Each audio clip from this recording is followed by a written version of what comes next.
À tous, bienvenue sur Ngazi TV, la chaîne du futur, la chaîne où il faut être. Restez tous authentiques. Bon, messieurs, dames, de quoi allons-nous parler aujourd'hui? Nous allons parler d'un fait divers survenu à Jeumont. Je crois que c'est dans le nord de la France, dans un Lidl. Donc, vous connaissez le principe, je vous relate les faits et ensuite je vous donne ma propre analyse. Donc, qu'est-ce qui s'est passé? Il s'est passé qu'un homme est rentré dans un supermarché Lidl avec une machette. Il a commencé à agresser des clients du magasin, deux ou trois personnes.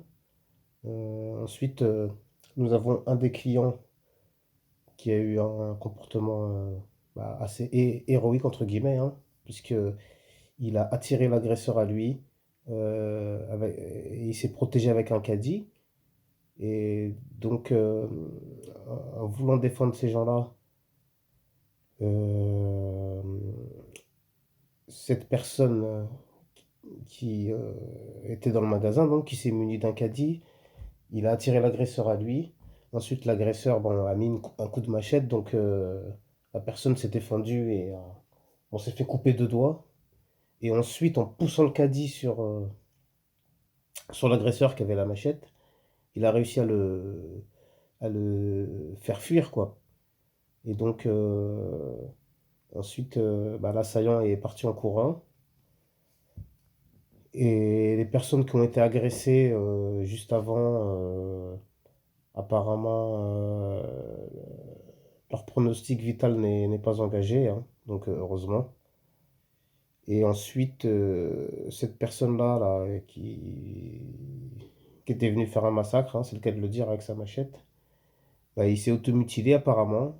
Il a tenté de se suicider, ils l'ont transporté à l'hôpital. Alors où je vous parle, je ne sais pas si il est vivant, il est mort dans un état grave, je ne sais pas. En tout cas, bah, voilà, on va dire que c'est la justice qui va s'occuper de lui. Bon, on nous a dit tout de suite que c'était un cas psychiatrique, qu'il était fou, etc. Donc maintenant, avant de faire ma propre analyse, je voulais bien évidemment féliciter et remercier cette personne qui a eu ce courage et cette bravoure pour s'interposer et potentiellement même sûrement, du coup, il a sauvé bien évidemment, je pense, la vie de plusieurs personnes dans ce magasin. Je trouve ça un peu dommage que ça n'ait pas été médiatisé, hein. Peut-être parce qu'il avait une barbe, hein, et qu'il s'appelait Tariq. D'ailleurs, je vous mettrai un lien, vous pourrez voir une petite interview rapide qu'il a donnée à BFM TV, hein. Donc merci à BFM TV au moins d'avoir relayé un petit peu cette info.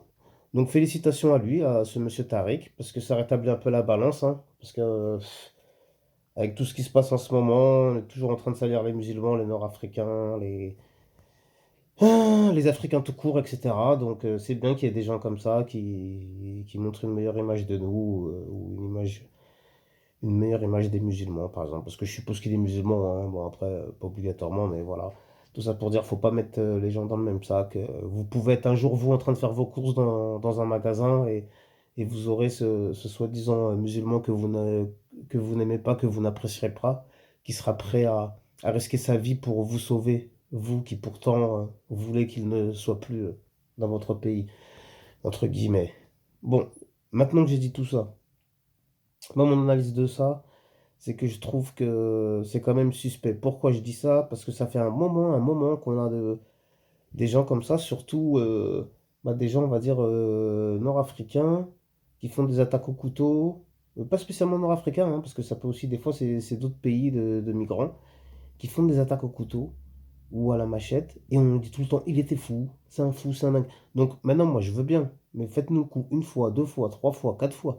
Mais vous allez pas me dire que sur 50, sur 100, sur 200 attaques au couteau ou à la machette, ou je sais pas combien on en a eu là ces 10 dernières années, vous allez pas nous dire que tout ça, ce sont juste des cas de fous isolés, égarés, qui agissent de la sorte. Moi, je sais pas, il y a quelque chose qui tourne par rond, il y a quelque chose qui cloche, et j'y crois absolument pas. Donc, moi, j'ai deux théories. Alors, est-ce que ce sont finalement des actes terroristes qui sont dissimulés en actes de folie tout court, hein, pour pas effrayer les gens? On dit non, non, non, non, c'est pas du terrorisme, c'était juste un fou qui traînait comme ça. Ne vous inquiétez pas, continuez à faire votre petite vie comme si de rien n'était. Donc, ça, c'est la première théorie. Malheureusement, on n'a pas le temps de trop creuser cette piste. Et ma deuxième théorie, C'est la fameuse thèse du... bon, vous savez peut-être, je sais pas si certains d'entre vous connaissent le programme MK Ultra, hein, un programme qui consistait à hypnotiser certaines personnes pour ensuite les obliger à réaliser certaines choses.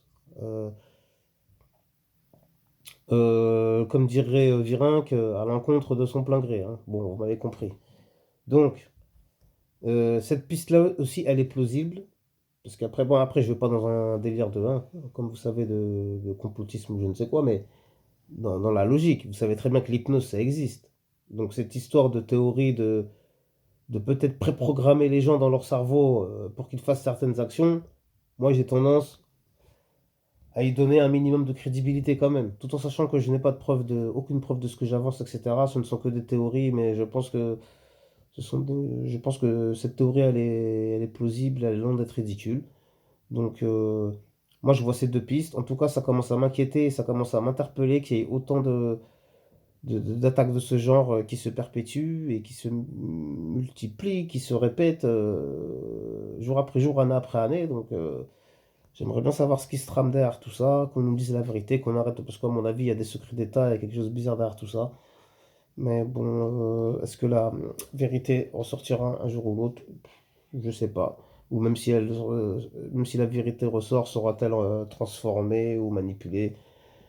Bon, bref, toujours est-il que tout ça, c'est pas clair. Encore merci à ce monsieur qui a risqué sa vie pour sauver les personnes qui étaient présentes dans ce supermarché.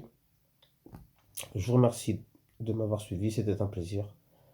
Prenez bien soin de vous et de vos proches. Que Dieu veille sur vous. Amen, amen, shalom, pas de jaloux. À bientôt. Restez tous authentiques. Merci, à bientôt.